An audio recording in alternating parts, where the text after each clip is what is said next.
Good day, everyone, and welcome back to Unpopular Aussie Opinions. I am your host, diving into the gritty side of Australian sports where we do not pull punches or shy away from the tough calls. Today, we are talking about a moment that shook the National Rugby League to its core, the devastating accident that sidelined the man many consider the greatest of all time, Andrew Johns. If you are a footy fan, you know Joey Johns as the Immortal, the halfback who redefined the game with his vision, his kicking, and his sheer dominance. But in 2007, everything changed when a bulging disc in his neck forced him into retirement, risking catastrophic spinal injury if he kept playing. The NRL was stunned, players were gutted, and the sport lost one of its brightest stars overnight. But here on Unpopular Aussie Opinions, I am not just recounting history. I am throwing out some thoughts that might ruffle a few feathers. Was this accident avoidable? Did the league fail its players? And is Johns truly the GOAT, or has nostalgia overhyped him? Let us unpack this, shall we? First off, let us set the scene. Andrew Johns, born in Cessnock, New South Wales, burst onto the NRL scene with the Newcastle Knights in 1993. He was a prodigy, mate, quick feet, a boot that could split the uprights from anywhere, and a football brain that left opponents scratching their heads. By the early 2000s, he had captained Australia, won premierships in 1997 and 2001, and racked up accolades like Dally M medals and golden boots. Johns was not just good, he was untouchable. Fans in the Hunter region worship him, and even rivals had to admit he was a cut above. But footy is a brutal game, and Johns paid the price with a litany of injuries over his career. We are talking broken bones, torn ligaments, and those nagging concussions that we now know can lead to long-term issues. Now, the accident in question, or more precisely, the injury that culminated in his retirement, was that bulging disc in his neck. It was not a single, dramatic on-field collision like some Hollywood script.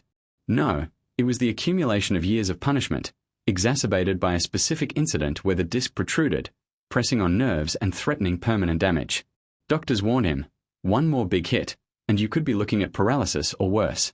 On April 10, 2007, Johns fronted the media in tears, announcing his immediate retirement at just 32 years old. The NRL community was floored. Headlines screamed about the end of an era. Knights fans were devastated, and even the hard-nosed commentators choked up. Phil Gould called it a tragedy, and the league honoured him as an immortal later on. But let us be real. Was the NRL truly stunned, or should they have seen this coming? Here is my first unpopular opinion. The league was complicit in this. Back in the day, player welfare was not the priority it pretends to be now. Johns had been battling injuries for years, a ruptured biceps, knee reconstructions, and that infamous punctured lung from a surfing mishap in 2005, where he thought he was having a heart attack. He drove home in agony, only to collapse later. That should have been a wake-up call, but the pressure to play on was immense. Clubs wanted wins, fans wanted heroes, and players like Johns pushed through the pain because that is what blokes did. The NRL's medical protocols were lax compared to today. No mandatory stand-downs for head knocks like we have post-2010s reforms. Johns himself admitted in later interviews that he suffered multiple concussions, leading to seizures years after retirement. In 2023, his doctor testified at a Senate inquiry that those head knocks caused frontal lobe damage, and medicinal cannabis helped manage the epilepsy-like symptoms. Devastating stuff, right? Yet, the league let him soldier on, milking his talent until his body gave out. Think about it. If this happened today, with our concussion protocols and independent doctors, would Johns have been allowed to play through? Probably not. We have seen stars like Boyd Cordner retire early due to repeated head trauma, and the NRL pats itself on the back for progress. But back then, it was different. My take, the NRL was not stunned. They were relieved it was not worse. They had ridden the Johns wave for ratings and revenue, and when the accident hit, or rather, the injury forced the issue, they moved on quickly. Unpopular? Absolutely. Most fans romanticize the era, saying players were tougher. But toughness should not mean risking your life for a game. Johns deserved better protection. Let us dive deeper into Johns' legacy amidst this tragedy. Is he really the GOAT? On paper, yes. 249 games for the Knights, 21 origins for New South Wales, 23 tests for Australia. His stats are insane. Over 2,000 points scored, including that famous field goal in the 2001 Grand Final that sealed the premiership for Newcastle. He orchestrated comebacks that seemed impossible, like the 1997 semi-final where he inspired a 17-point turnaround against North Sydney. His passing game was poetry, his defence underrated, and his leadership? Electric. Even rivals like Darren Lockyer bow to him. But here is where I stir the pot. Has time inflated his myth? In an era of professional athletes with sports science and recovery tech, would Johns dominate like he did? He admitted to recreational drug use during his career, which led to a 2007 scandal just before retirement. Some say that tarnishes the GOAT label. Unpopular opinion number 2. Johns off-field issues highlight a flawed system that enabled stars to bend rules. The NRL turned a blind eye because he delivered on the field. If a lesser player did the same, they would be gone. Double standards. Anyone? Moreover, compare him to modern greats like Cameron Smith or Jonathan Thurston. Smith played over 400 games without the injury toll, captaining Melbourne to multiple titles.